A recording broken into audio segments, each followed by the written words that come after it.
KGF ನಗರದ ಅಭಿವೃದ್ಧಿಗೆ ಮುನ್ನಡಿ ಬರೆದ ಶಾಸಕಿ ರೂಪಕಲಾ ಶಶಿಧರ್ ಇಂದು 1,85,00,000 ವೆಚ್ಚದ ರಸ್ತೆ ಕಾಮಗಾರಿಗಳಿಗೆ ಭೂಮಿ ಪೂಜೆ.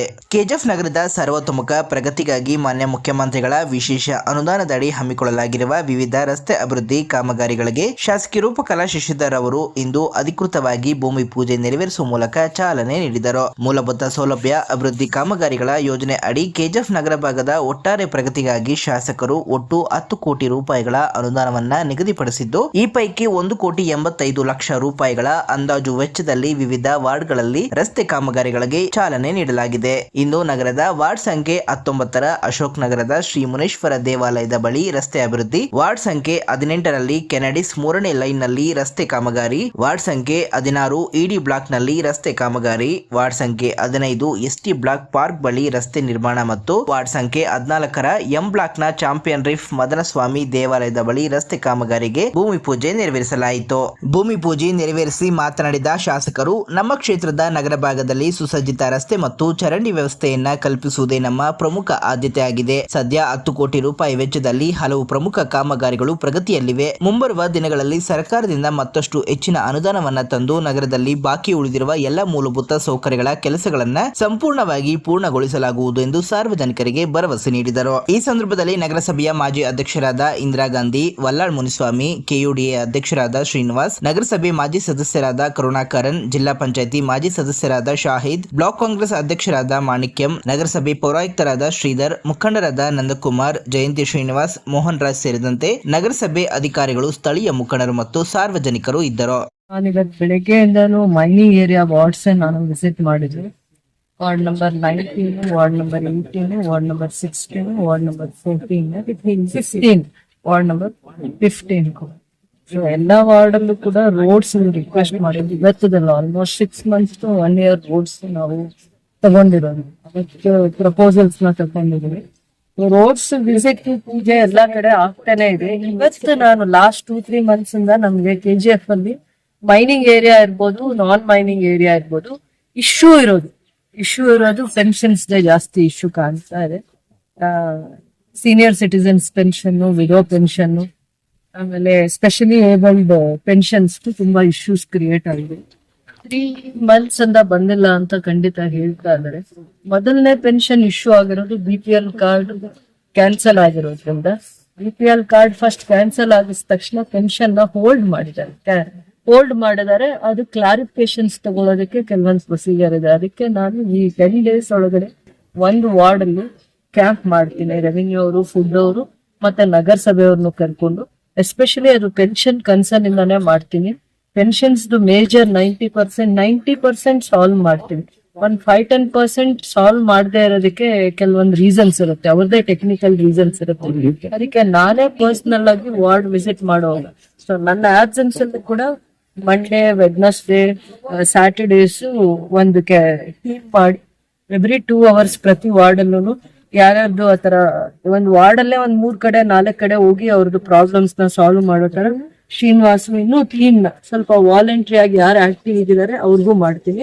ವೀಕ್ಲಿ ಒನ್ಸ್ ನನ್ನ ಪ್ರೆಸೆನ್ಸ್, ತಹಸೀಲ್ದಾರ್, ಫುಡ್ ಅವರು ಇವರೆಲ್ಲ ಇದ್ದು ಒಂದು ವಾರ್ಡ್ಸ್ ಅಲ್ಲೇ ಮೈನಿಂಗ್ ಏರಿಯಾಗೂ ತುಂಬಾ ಕಾನ್ಸಂಟ್ರೇಟ್ ಮಾಡಿ pension issues, income certificate issues ಮತ್ತೆ BPL card issues, major issues ಇದೆ. ಇದು KGF ಅಲ್ಲಿ ಕ್ಯಾನ್ಸಲ್ ಆಗಿದೆ.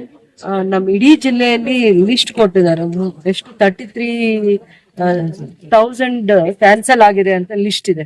ಸ್ಟಾಟಿಸ್ಟಿಕ್ಸೇ ಕೊಟ್ಟಿದ್ದಾರೆ, ಯಾರ್ಯಾರಿಗೆ BPL ಕಾರ್ಡ್ ಕ್ಯಾನ್ಸಲ್ ಆಗಿದೆ, ಪೆನ್ಷನ್ ಕ್ಯಾನ್ಸಲ್ ಆಗಿದೆ ಅಂತ ಇಡೀ ಜಿಲ್ಲೆದಿದೆ. ಅದರಲ್ಲಿ ಆಲ್ಮೋಸ್ಟ್ ಜಾಸ್ತಿ 11,000 ಅಂತ ಡೀಟೇಲ್ಸ್ ಕೊಟ್ಟಿರೋದು KGF. 13,500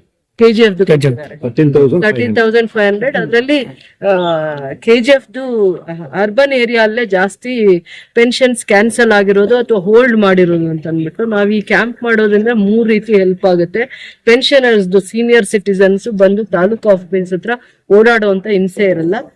senior citizens widow pension ಮತ್ತೆ 2,000 ಏನ್ ಅವ್ರ ಅಕೌಂಟ್ಸ್ ಗೆ ಬರ್ತಾ ಇತ್ತು, ಅವ್ರಿಗೆ ಒಂದು ಕ್ಲಾರಿಫಿಕೇಶನ್ ಬೇಕು ಅಂತ ಹೇಳಿದ್ದಾರೆ. ಇಡೀ ರಾಜ್ಯದಲ್ಲಿ ಡೆತ್ ಅಕೌಂಟ್ಸ್ ಗೆ 2,000 ಗೃಹಲಕ್ಷ್ಮಿ ಯೋಜನೆ ಬೆನಿಫಿಟ್ಸ್ ಹೋಗಿದ್ರಿಂದ ಇದನ್ನ ನಿಲ್ಸಿರೋದು ಅಂತ ಅಂದ್ಬಿಟ್ಟು ಯಾರಿಗೂ ಹೆಣ್ಮಕ್ಳಿಗೆ ಇದ್ರ ಬಗ್ಗೆ ಮಾಹಿತಿ ಇಲ್ಲ ಪಾಪ. ಏನಕ್ಕೆ ನಿಂತಿದೆ ಅನ್ನೋವಂಥದ್ದು ಎಲ್ಲರೂ ಆತಂಕದಲ್ಲಿದ್ದಾರೆ. ಖಂಡಿತ ಇವ್ರ ತಪ್ಪಿಂದ ಯಾರಿಂದಾನು ನಿಂತಿಲ್ಲ. ಯಾರು ಆ ಡೆತ್ ಅಕೌಂಟ್ಸ್ಗೆ ತುಂಬಾ ಹುಷಾರಾಗಿ ಅದನ್ನ ಮಾಡ್ಕೊಂಡಿದ್ರು, ಬೆನಿಫಿಷರೀಸ್ಗೆ ದುಡ್ಡು ತಗೊಂತಾ ಇದ್ರು, ಅದು ಆಲ್ಮೋಸ್ಟ್ 100 ಕೋಟಿ ದುಡ್ಡು ಹೊಟ್ಟೋಗಿತ್ತು. ಅದನ್ನ ಸೂಕ್ಷ್ಮವಾಗಿ ತಿಳ್ಕೊಳ್ಳುವಂತ ಪತ್ತೆ ಮಾಡುವಂತ ಪ್ರಯತ್ನದಲ್ಲಿ ಸರ್ಕಾರ ಯಶಸ್ವಿಯಾಗಿದೆ, ಎಚ್ಚೆತ್ಕೊಂಡಿದೆ. ಅದಕ್ಕೆ ಇದು ಬಿಲೋ ಪಾವರ್ಟಿ ಲೈನ್ ಅಲ್ಲಿ ಇರುವಂತದ್ದು ಗೃಹಲಕ್ಷ್ಮಿ ಯೋಜನೆ. ಹೆಣ್ಮಕ್ಳಿಗೆ ಆ ಕುಟುಂಬದಲ್ಲಿ ಒಂದು ತಾಯಿಗೆ ಅದು ಸೇರ್ಬೇಕು ಅಂತ ಗೌರವವಾಗಿ ಇದನ್ನ ಮಾಡಿರುವಂತ ಯೋಜನೆ. ಇನ್ಯಾರು ಅದರ ಲಾಭ ಪಡಿಬಾರ್ದು ದುರುದ್ದೇಶದಿಂದ ಅಂತಂದ್ಬಿಟ್ಟು ಈ ಸತ್ಯ ಪಾಪ ಈ ಭಾಗದ ಹೆಣ್ಮಕ್ಳಿಗೆ ಗೊತ್ತಿಲ್ಲ. ಅದಕ್ಕಾಗಿ ಮೊದಲು ನಾನು ಕ್ಯಾಂಪ್ ಮಾಡ್ತೀನಿ. ಕ್ಯಾಂಪ್ ಮಾಡುವಾಗ ಮೊದಲನೇ ಆದ್ಯತೆ ಪೆನ್ಷನ್ಗೆ ಕೊಡ್ತೀವಿ, ಸೀನಿಯರ್ ಸಿಟಿಸನ್, ವಿಡೋ ಪೆನ್ಷನ್. ಅದಾದ್ಮೇಲೆ cards, BPL card, ration card. BPL card cancel ಆಗಿರೋದು ಟ್ಯಾಕ್ಸ್ ಪೇಯರ್ಸ್ಗೆ ಮಾತ್ರ. ಟ್ಯಾಕ್ಸ್ ಪೇಯರ್ಸ್ ಯಾರಿದ್ದಾರೆ, ಯಾವ ಫ್ಯಾಮಿಲಿ ಮೆಂಬರ್ ಅಲ್ಲಿ ಮನೆಯಲ್ಲಿ ಕೆಲ್ಸಕ್ಕೆ ಹೋಗ್ತಾ ಇದಾರೆ, ವರ್ಕಿಂಗ್ ಇದೆ, ಅವರು ಬೆಂಗಳೂರು ಆಗಿರ್ಬೋದು ಬೇರೆ ಕಡೆ ವರ್ಕ್ ಮಾಡಿದಾಗ ಅವ್ರದ್ದು ಟ್ಯಾಕ್ಸ್ ಕಟ್ ಆಗಿರುತ್ತೆ. ಆ ಟ್ಯಾಕ್ಸ್ ಕಟ್ ಆದಾಗ ಟ್ಯಾಕ್ಸ್ ಪೇಯರ್ಸ್ದು BPL ಕಾರ್ಡ್ ನ ತೆಗೆದು APL ಮಾಡಿದ್ದಾರೆ. APL ಮಾಡಿದಾಗ ಇವ್ರದ್ದು ಆ ಇಡೀ ಕುಟುಂಬದ ಬೆನಿಫಿಟ್ಸ್ ನ ಹೋಲ್ಡ್ ಮಾಡಿದ್ದಾರೆ, ಇಡೀ ಕುಟುಂಬದ್ದು. ಸೊ ಆ ತರದನ್ನ ಯಾವ ರೀತಿ ಚೇಂಜಸ್ ಮಾಡ್ಕೋಬೇಕು. ವರ್ಕಿಂಗ್ ಮಾಡೋರು ಇವ್ರ ಜೊತೆ ಇರಲ್ಲ, ಆದ್ರೆ ಇವ್ರ ಕುಟುಂಬದವ್ರೆ, ಬೆಂಗಳೂರಲ್ಲೋ ಚೆನ್ನೈಯಲ್ಲೋ ಇನ್ನೆಲ್ಲೋ ಇರ್ತಾರೆ. ಆದ್ರೆ ಇವ್ರ ಕುಟುಂಬದಿಂದ ಹೆಸರು ತೆಗಿಸಿದ್ರೆ ಅವರಿಗೆ ಲಾಭ, ಅದು ಬೆನಿಫಿಟ್ ಸಿಗುತ್ತೋ ಇನ್ನು ಏನೇನೋ ಈ ತರ ಅವರಲ್ಲೇ ಕ್ಲಾರಿಫಿಕೇಶನ್ಸ್ ಇಲ್ಲದೆ ಮತ್ತೆ ಅವ್ರಿಗೆ ಏನೇನ್ ಬೆನಿಫಿಟ್ಸ್ ಇದೆ ಅದು ಕಳ್ಕೊತಾ ಇದಾರೆ. ಇದ್ರ ಬಗ್ಗೆ ಪಾಪ ಅವ್ರಿಗೆ ಮಾಹಿತಿ ಬೇಕು. ಅದಕ್ಕೆ ನಾವೇ ಇದಕ್ಕೆ ಕ್ಯಾಂಪ್ ಮಾಡೋದ್ರಿಂದ ಇವ್ರು ಬಂದು ಎಷ್ಟೇ ಒದ್ದಾಡಿದ್ರು ಆಫೀಸರ್ಸ್ ಪೇಷನ್ಸ್ ಇಂದ ಹೇಳ್ತಾರೋ ಇಲ್ಲ ನನ್ಗೆ ಗೊತ್ತಿಲ್ಲ. ಅದಕ್ಕೆ ಮೊದಲನೇ ಆದ್ಯತೆ ಪೆನ್ಷನ್ ಇಶ್ಯೂಸ್ ಏನ್ ಇವ್ರಿಗೆ ಈಗ ರೈಸ್ ಆಗಿದೆ ಅದನ್ನ ಕ್ಲಾರಿಫೈ ಮಾಡೋದಕ್ಕೆ ಎಲ್ಲಾ ಇನಿಷಿಯೇಟಿವ್ಸ್ ತಗೊಂತೀವಿ. ಹಿಂದೆನೂ ಮಾಡಿದೀವಿ.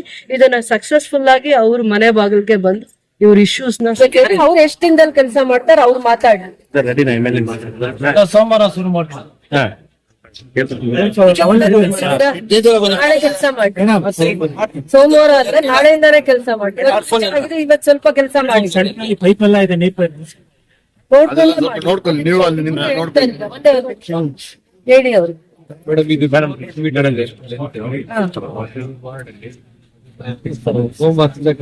ಬೇಡ, ನಾಳೆಯಿಂದ ಮಾಡ್ಬೋದು. ನಾಳೆಯಿಂದಾನೇ ಕೆಲಸ ಮಾಡ್ಬೇಕು ನೀವು. ನಾಳೆಯಿಂದ ಕಮೆನ್ಸ್ ಮಾಡಿ ಒಂದು 25 ಡೇಸ್ ಅಲ್ಲಿ 28 ಡೇಸ್. ಏನ್ ಹೇಳ್ತಾ ಇದಾರೆ ಅಂದ್ರೆ ಒಳಗಡೆ ಪೈಪ್ ಲೈನ್ಸ್ ಇದಾವೆ, CC ರೋಡ್ ಆಗ್ತಾ ಇರೋದ್ರಿಂದ ಕ್ಯೂರಿಂಗ್ ಇಂದ ಎಲ್ಲ ನಿಮ್ದೇ ಜವಾಬ್ದಾರಿ. ನೀವು ಕೆಲಸ ಮಾಡಿ 2 ತಿಂಗಳಾದ್ಮೇಲೆ ನಾನು ಬಂದ್ ನೋಡೋದು ನಿಮ್ ಕ್ವಾಲಿಟಿ ಕೆಲಸ. ಅರ್ಥ ಆಯ್ತಾ? ನೀವು ಲೆವೆಲ್ ಮಾಡೋವಾಗ ಎಷ್ಟು ವಿಡ್ತ್, ಎಷ್ಟು ಉದ್ದ, ಎಷ್ಟು 4 ಮೀಟರ್ ಇದೆ. ಡ್ರೈನ್ ಇದೆಯಲ್ಲ, ಸರಿ ರೋಡ್ ಕಚ್ಚಾ ಡ್ರೈನ್ ಮಾಡ್ಬಿಡಿ ಸೈಡ್ ಅಲ್ಲಿ. ಮಳೆ ನೀರು ಕಚ್ಚಾ ಡ್ರೈನ್ ಅಲ್ಲಿ ಹೋಗ್ಬೇಕು. ಮಳೆ ಬರೋ ಸೀಸನ್ ಈಗ ದಾರಿ 20 ದಿನದಲ್ಲಿ ಮಾಡ್ತಿರೋ 25 ಡೇಸ್ ಅಲ್ಲಿ ಮಾಡ್ತಿರೋ. ಕೆಳಗಡೆ ವಾಟರ್ ಪೈಪ್ ಲೈನ್ಸ್ ನ ಕೇರ್ಫುಲ್ ಆಗಿ ನೋಡ್ಕೊಂಡು ಮಾಡಿ. ವಾಟರ್ ಪೈಪ್ ಲೈನ್ ಒಂದು ಕಂಪ್ಲೇಂಟ್ ಬರ್ದೇ ಇರೋರಿಗೆ ಅವ್ರನ್ನೆಲ್ಲ ಕರೆದು ಏನಾದ್ರು ಇದ್ರೆ ನಿಧಾನವಾಗಿ ನಿಮ್ ಕೆಲಸ ಮಾಡೋ ನಿಮ್ ಅಸಿಸ್ಟೆಂಟ್ ಇಡ್ತಾರೋ, ನೀವ್ ಇದು ಪಬ್ಲಿಕ್ ಇರುವಂತ ಏರಿಯಾ ಒಂದು ಕಂಪ್ಲೇಂಟ್ ಬರ್ದೆ ಕೇರ್ಫುಲ್ ಆಗಿ ಕೆಲಸ ಮಾಡಿ. மற்ற அன்பு தாய்மார்களே, வாலிபர்களே மற்றும் இடத்தில் வந்திருக்கும் அனைத்து பெரியவர்களே, வாலிபர்களே, அதே போல் நமது சாம்பியன் எஸ்ஐ ஆண்டர்சன் பெட் எஸ்ஐ அவர்களே மற்றும் அனைவருக்கும் இந்த மத்திய கால சேகர் உங்களுக்கு நன்றி கலந்த வணக்கத்தை தெரிவித்துக் கொண்டு, இந்த பகுதிக்கு டிமாண்ட் இருக்குது. அந்த டிமாண்ட் எல்லாம் ரொம்ப எல்லாம் சால்வ் ஆயிடுச்சு. இது ஒரு 10 வருஷமா இந்த ரோடு போடாது இருந்துச்சு. இந்த ரோடு வந்து இப்போ கரெக்டா ஆகி நல்லா சேர்த்து கொடுக்குறாங்க. சரி, பேரு சொல்லுங்க. பஞ்சாயத்து சொல்லுங்க, பேர் சொல்லுங்க. எங்க சொல்லுங்க. ನನ್ನ ಹೆಸರು S Ramani, son of Subramani, number 262 M block, road number ಎಲ್ಲ ರಿಟೈರ್ಡ್ KSRTC ಮೆಕ್ಯಾನಿಕಲ್. ಎಲ್ಲ கரெக்டா அட்ரஸ் எல்லாம் இருக்கு. அதனால இந்த ஒரே ஒரு ரிக்வஸ்ட், உங்க கையில அவர் டிமாண்ட் மட்டும் நான் சொல்றேன், வேற ஒன்றும் சொல்ல. ஆனா இது போட்டதுக்கு ரொம்ப தேங்க்ஸ் ரொம்ப பஞ்சாயத்தின் சார்பாக அன்போட நன்றி சொல்லிக்கிறேன். அதனால வந்து நம்ம லேடிஸுங்க ரிக்வஸ்டா பண்ணுங்க, ஒரு மேடம் ஒரு டாய்லெட்டு 3 டாய்லெட் மேடம் அவர்கிட்ட மேடத்து கிட்ட நான் சொல்லியிருக்கிறேன், சார் கிட்ட சொல்லியிருக்கிறேன். நீங்க இது மட்டும் ஒண்ணு பண்ணி கொடுக்கணும் மேடம். ஆமா 3 இருக்குது மேடம். சென்டர்ல ஒரு ரோடு இது லைட் வசதி ரோடு கீது எல்லாம் நல்லா இருக்குது. இது மட்டும் நானு உங்க சார்பா நம்ம சார்பா என்ன இது நம்மளுக்கு அவங்க கையில என்ன ஆகுதோ அதான் நம்ம சொல்லணும். இப்போ குடி தண்ணீர் கேட்டு எல்லாம் பண்ணனா அது என்ட்ரே கேஜிஎஃப் அதெல்லாம் நம்ம கேட்டு அவங்க பண்றாங்க. அப்புறம் இங்க கூட சொன்னாங்க வந்து இந்த மாதிரி பென்ஷன் வரும் அதெல்லாம் வந்து நம்ம பேசக்கூடாது. பூமி பூஜை என்ன ஆகுது அதான் பண்ண முடியும், அது கவர்மெண்ட் வேலை. எம்டாக்ல வந்து மகிழா மில்லியன் பிரசிடென்ட் இருக்கிறவங்க புருஷோத்தமன் அவர் அண்டர்ல இருக்கிறோம். நீங்களும் எல்லா ஆபீஸ்ல எல்லா விஷயத்துக்கும் வரீங்க, எல்லாமே தெரியும் நினைக்கிறேங்க. இப்போ நீங்க வந்து கேஜிஎஃப்ல வந்து நீங்க வந்து எம்எல்ஏ வந்து எம்ப்ளாக் மட்டும் இல்லைங்க எல்லா ஏரியாவுமே இம்ப்ரூவ்மெண்ட் ஆயிருக்குதுன்றது எங்களுக்கு ஓரளவு தெரியுங்க. மற்ற ஏரியா போலனாலும் அந்தந்த ஏரியால என்னென்ன டெவலப் பண்ணி இருக்கிறீங்க, ரோடு பண்றது, லைட்ஸ் பண்றது, டாய்லெட் பண்றது, ஃப்ரீ கேஸ் பண்றது எல்லாமே எங்களுக்கு தெரிஞ்சிருக்குங்க. இந்த ஏரியாலயும் நீங்க வந்து நிறைய நல்லது செஞ்சிருக்கிறீங்க. ஒரு வருஷத்துக்கும் லைட் போட்டு கொடுத்துருக்கீங்க, ஃப்ரீ கேஸ் வாங்கி கொடுத்துருக்கீங்க. இந்த டாய்லெட் வந்து எங்க பீரியட்ல மகிழா மில்லன்ல நாங்க ரினியூல் பண்ணிருந்தாங்க. இந்த 3 டாய்லெட் அண்ணன் சொன்னது வந்து நாங்க பண்ணிருந்துதான். அதன் பிறகு யாருமே பண்ணலங்க. அடிப்படை தேவை தான் எங்களுக்கு முக்கியம். ஒண்ணு தண்ணி வசதி பாயிண்ட் போட்டு கொடுத்துக்கிறீங்க, அதுக்காக உங்களுக்கு ரொம்ப நன்றி.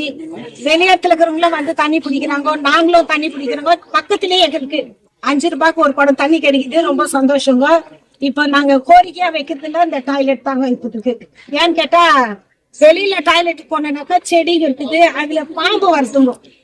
இங்க வந்து போய் பார்த்தாக்கா ஃபுல்லா பேஷன் எல்லாம் உடைஞ்சு போயிருக்குது, தண்ணி தேங்குதுங்க. யாரும் அதை போய் யூஸ் பண்ற அளவுக்கு இல்ல. வெளியில போறாங்க, பாம்பு வருதுன்னு பயப்படுறாங்க. இல்லைன்னா நம்ம டாய்லெட் போற டைம்ல போக முடியலங்க. அதுக்காக ஒரு டைம் ஒதுக்கி வச்சுன்னு ராத்திரில வெளியே போற மாதிரி இருக்குதுங்க. எல்லார் வீட்லயும் டாய்லெட் இல்ல, வசதி இருக்கிறவங்க அதுவும் அவங்க ஹெல்த் இஷ்யூவால வீட்டுல கட்டி இருக்கிறாங்க. மத்தவங்க எல்லாம் வெளியே தான் போகணுங்க. அது வந்து இப்ப உங்களுக்கு ரெக்வஸ்டா நாங்க கேக்குறோம், இந்த வழி பண்ணி கொடுத்தீங்க, அதுக்காக ரொம்ப நன்றி. இந்த பக்கம் போறதுக்கு கொஞ்சம் ஈஸியா இருக்குதுங்க எங்களுக்கு. மெயினா வந்து போன முறை சொல்லிட்டு போனீங்க மேடம், நீங்க அந்த பாயிண்ட் கிட்ட பேசும்போது டாய்லெட் பண்றேன், ஆனா இதுவரையிலும் பண்ணல. எங்களுக்கு மெயினா அது ஒண்ணு பண்ணி கொடுத்துட்டு அதுக்கு தண்ணி சப்ளை பண்ணி கொடுத்துருங்க. ஏற்கனவே இருக்குதுங்க பாயிண்ட் எல்லாம், தண்ணி இதெல்லாம் இருக்குதுங்க. அது ஒண்ணு எங்க மகளிர் சார்பா நான் உங்களை ரொம்ப தாழ்மையா கேக்குறேங்க. நன்றி. கேஜிஎஃப்ல இந்திரா காந்தி வந்த பிறகு நம்ம அயன் லேடியா ஆப்டர் இந்திரா காந்தி மேடம் இந்த கேஜிஎஃப் கால வச்ச பிறகு நம்ம MLA as a lady iron lady KGF வந்த பிறகு எவ்வளவு மாற்றம் இருக்குதுன்னு நம்ம கண்ணு குளிரா பாக்குறோம். கண்ணுக்கு குளிரா இருக்க வேண்டியது என்னென்ன இருக்குதோ அதெல்லாம் செஞ்சுக்கிறாங்க. லைட் வசதி, தண்ணி வசதி. இன்னைக்கு குடிக்கிற தண்ணி போயிட்டு நம்ம அப்பப்போ காசு கொடுத்து வாங்கி நிறணும். இந்த குடிக்கிற தண்ணினா என்ன, ஃபில்டர் தண்ணினா என்னன்னே தெரியாத இருந்த கேஜிஎஃப் ஜனங்களுக்கு இன்னைக்கு எங்க பாரு ஆரோ பிளான்ட் போட்டு இன்னைக்கு குடிக்கிற தண்ணி வசதி கூட பண்ணி கொடுத்துக்கிறாங்கன்னா அவங்களுடைய பெண்களுடைய என்னென்ன கஷ்டம்னு தெரிஞ்சு அறிஞ்சு நம்ம கேஜிஎஃப் மக்கள் என்னென்ன ப்ராப்ளம்ல ஃபேஸ் பண்றாங்கன்னு ஒன்னொன்னு யோசி. ஏன்னா அவங்களும் ஒரு பெண்ணா இருக்கிறதுனால இன்னைக்கு கேஜிஎஃப் ஜனங்களுக்கு இவ்வளவு வசதி பண்ணி கொடுக்கறதுனால ரொம்ப ரொம்ப ரொம்ப ரொம்ப நன்றி மேடம். நம்ம பகுதியில 14th வார்டுல எவ்வளவு நான் முன்ன வரதுக்கு முன்னே ரொம்ப இதுவா இருந்தது.